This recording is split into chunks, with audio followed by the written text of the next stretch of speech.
Hello and welcome to the Mile High Church podcast. Join us and some very special guests as we dive in together, open our hearts and get real to discuss what we've been thinking about. Well, hey, this is Barry and it's great to be back with you. We're going to talk a little bit about parenting today, and I brought in some friends of mine. We got April, who's the head of our preschool, and good to see you. Hi. And we got Stacy, who's the head of our Sunday morning youth ministry and all of our youth activities too. So good to see you, Stacy. Hi, Barry. You know, I do a lot of parenting workshops. I work with a lot of parents. And one of the things I think that's, it seems like it's a paradox to be talking about self-care and taking care of yourself and putting yourself first in a healthy way as a parent when you've got children. How do you deal with that paradox of taking good care of yourself when you got a child that you're taking care of too?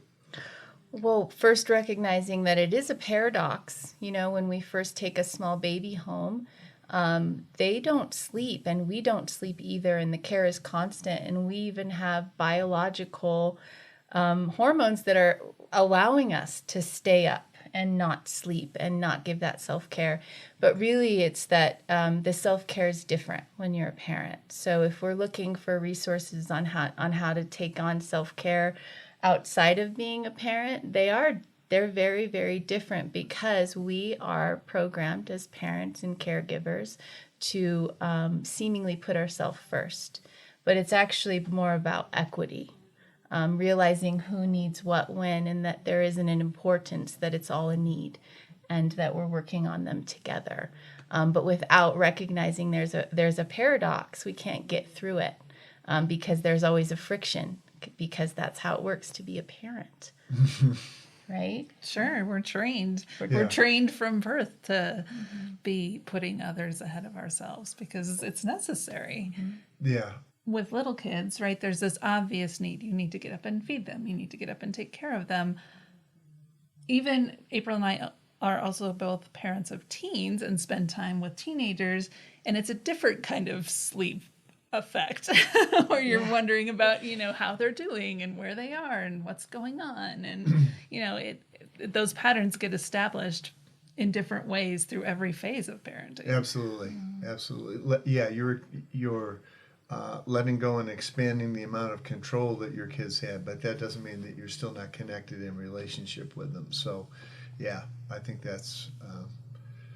so you give up like 18 years of sleep for every kid that you have, and that's just part of the deal, right?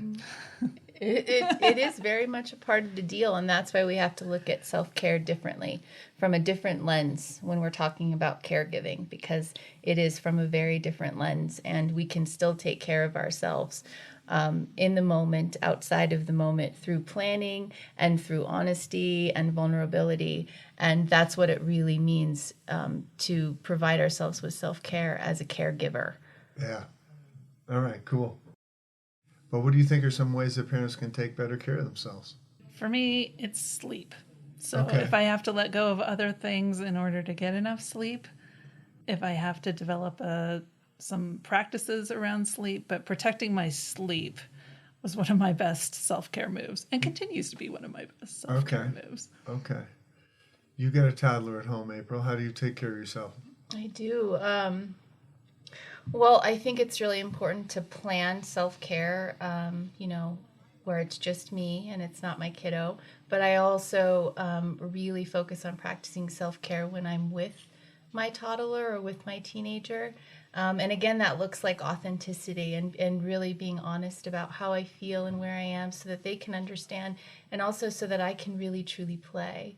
And that act of being truthful and honest allows me, in some moments, the greatest self-care possible, way over a bubble bath or extra sleep, just being fully present and fully who I am.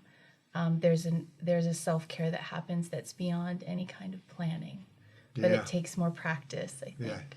Yeah, I think so.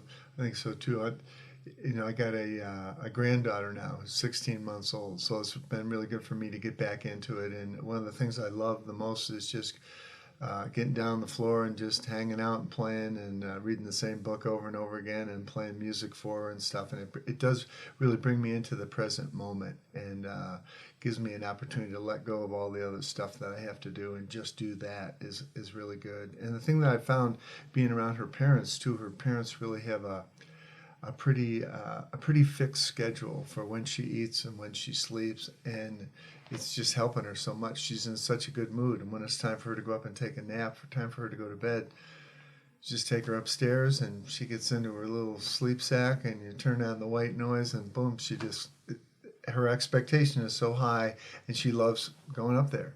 So I think one of the things that can really help us is to have a good schedule and to stick to it, and that can be difficult for a parent. I get that, but I think it's a great thing. It's a great self-care thing, and the sooner that you start it, the easier I think it goes. I like what you said about being, what you both said about being present in the moment and acknowledging that maybe when the schedule has gone out the window or things are not going super great, being present with yourself as well to say like, okay, this is not working for me. What is my next best move? Right. And something I actually learned from you, right? There were a couple moments when my kids were young when we'd be in the car and things would be kind of out of control, and I'd just pull the car over and eventually they'd be like, why is the car stopped? It would take a couple minutes, but then, the chaos went down and quiet came up, and then I was like, all right, I think we can move on now. Yeah. I'll be glad to start rolling again as soon as it gets quiet in here. Yeah, that's good. Well, the other thing is, I think, especially for parents, we get to be such multitaskers. Moms especially have so many things that you have scheduled for the day and so many things that you're going to do. And our kids find ways to slow us down. And I think being able to just let go of the tasks, let go of the list sometimes, and just like, okay, I'm just going to be in the present, and I'm just going to hang out here and read this story. It's the middle of the day, and this is what's going on, and I'm going to be present with it. And it's just great being a parent and being here. And I think that's part of self-care too. And that's what you were talking about, just authentically showing up as you are. Yeah, and slowing down for me as a preschool teacher and a mom is one of my biggest acts of self-care, and also self-regulation, or getting back to center. When I slow down, everything around me changes. And it's so important and crucial in the classroom because so many things can happen with 10 to 12 toddlers, right? The sound gets extreme, the movements are quick, the ideas are moving faster than we can grab a hold of. And what I notice is that often my body will start moving in the same tempo. And as soon as I realize, I can slow down right now. I can speak more slowly. I can listen more deeply. Everything changes. And the sounds are even different. A lot of the times people walk in a preschool classroom and they're astonished by the noise and how erratic it is. But when you slow down and you listen to the noise in its totality, it's actually quite beautiful. But it's when we're also moving fast that it starts to feel erratic. So slowing down changes everything, and it's always there. You can use it whenever you need it. Yeah. Because I think it's important for parents to remember that they're really setting the example in the house. This is what a loving authority figure looks like, right? And I can slow down. I know that you're really upset right now, and I get it, and I'm willing to listen, and we're going to just slow down here. And I think that being able to set ourselves into that and to not go off the edge is an important thing. And I think bringing our focus to it, letting go of our phone for a while and letting go of all the other things that are on our to-do list and really showing up is an important part of it. And you get to see that in the classroom too all the time when kids come in and they're not in a good mood, something happened, your energy helps them relax. Yeah, and you're demonstrating a skill that you want your kids to learn, right? The skill of being able to slow down, take a breath, be in the moment. Yeah. And a lot of it has more to do with what you do rather than what you say, because we think, well, I need to explain to them what's going on. That's not really the most important thing. The most important thing is to do it and to follow through and to be calm, because that gives them the opportunity to see it and to feel it. Because they're all energy. Little people, they're reacting to our energy much more than to our words. That nonverbal communication, especially in a room full of toddlers, is everything. So that's good. So What's another thing that parents can do if they're frazzled in the middle of the day to slow themselves down a little bit? For me, I have a mantra. Okay. I have a mantra, and it's not just mine, it's a family mantra. So my kids learned it, and it was everything that happens today happens for our highest and best, and life is good all the time. And we would do it as a call and repeat. So I could say it to myself anytime that I need to, but then we also say it when my kids would get out of the car, for school, or as we're heading off on vacation, we would invoke our mantra together, which is great.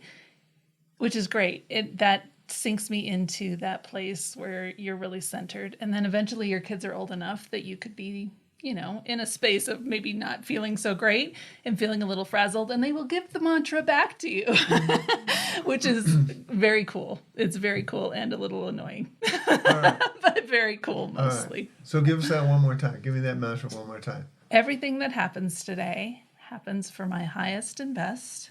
Life is good all the time. Yeah. Okay. That's great.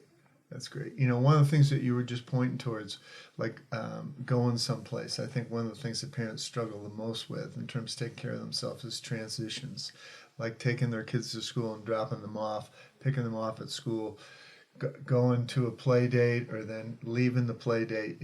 And I think that that's a place where it's important that we anticipate and get ourselves calmed down before we go. I love the thing, would you like to go an hour and 5 minutes? It's just about time to go. Would you like to go now or in 5 minutes?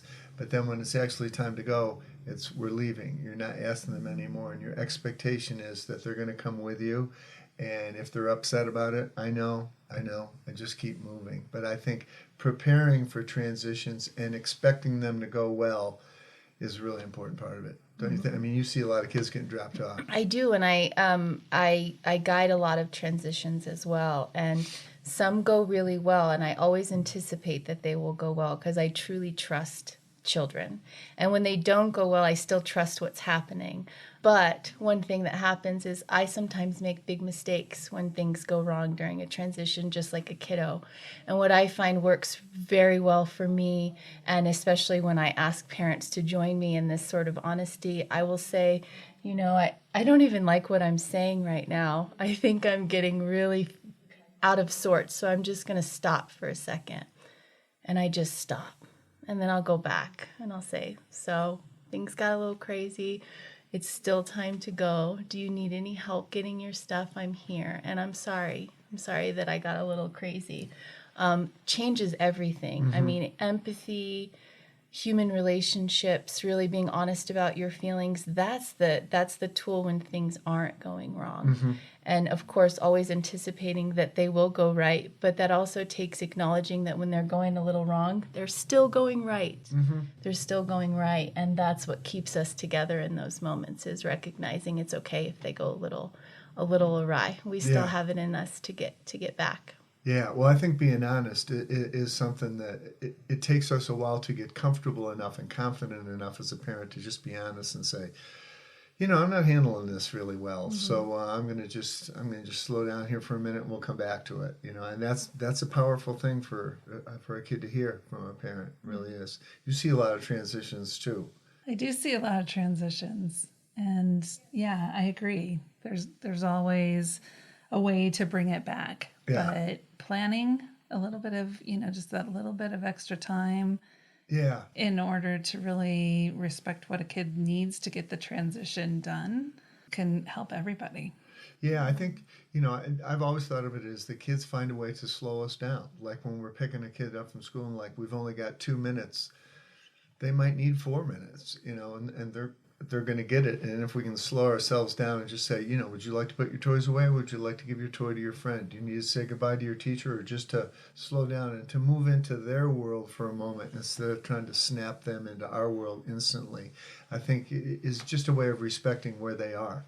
They're in their world. They've been in school for some hours, and they need some time to transition from it. So I think one of the things that's great about being a parent of a young child, it gives us permission to slow down. And that's part of self-care, which is where you started. It gives us permission to be authentic and to show up with our kiddos. Cool. All right. Well, I want to thank you both for coming in and talking to me today about one of my favorite things in the whole world, taking care of kids and being a parent, because I think it's the most important job there is and the best job there is, too. So thank you, April. Thank you, Barry. Yeah. And thank you, Stacy. And thank you for all the work you do to keep the world going good for kids. All Thanks, right. Barry. We'll see you next time.